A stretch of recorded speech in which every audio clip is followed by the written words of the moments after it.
Hi, and welcome to another LRCC Soundbite. Stories are great, aren't they? Do you like stories? Stories take us away from the world that we're in and transport us somewhere else. A good story can build a world for us that is unlike the one we live in. I don't know what you like. Maybe you like a historical novel that creates a world of 100 years ago or more and lands you in it. Or a science fiction story that takes us into an imagined future. Maybe you like fantasy that builds a completely different type of world with different rules. I enjoy reading the Discworld books, where the world is flat. There really is a skeleton with a cloak, with a scythe. His name is Death, but he also has a granddaughter and an apprentice, a clock that doesn't quite tick evenly, and enjoys a good curry. It's rather strange, isn't it? But to go there, you'd have to read those books to truly get a feel for what Discworld is all about. Jesus found himself having to explain something a bit like this.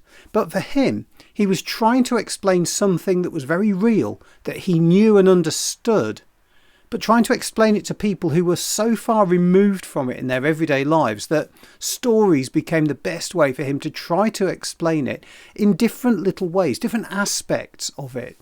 Jesus was trying to explain something he called the kingdom of God.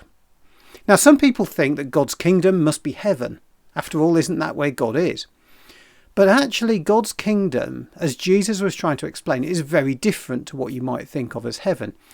I like to think it's more a term that tries to describe the place where God is accepted as king. And that's not necessarily just a physical place.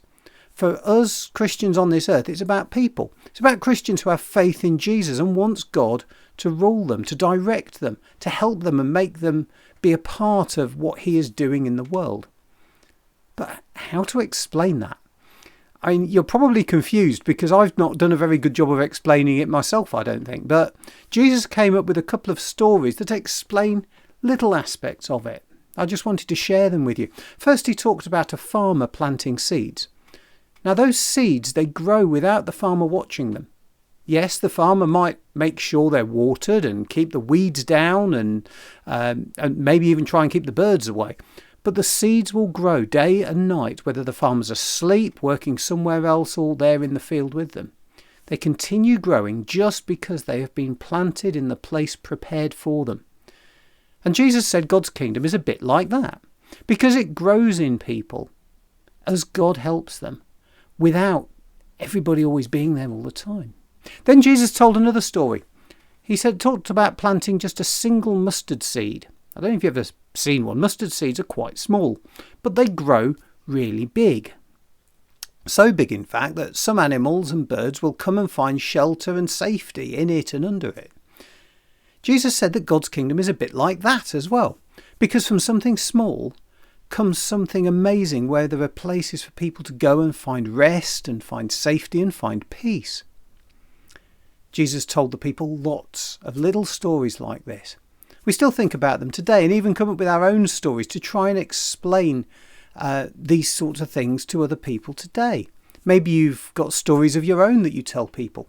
A friend of mine used to talk about this kingdom of God concept as being a bit like a bubble around a Christian.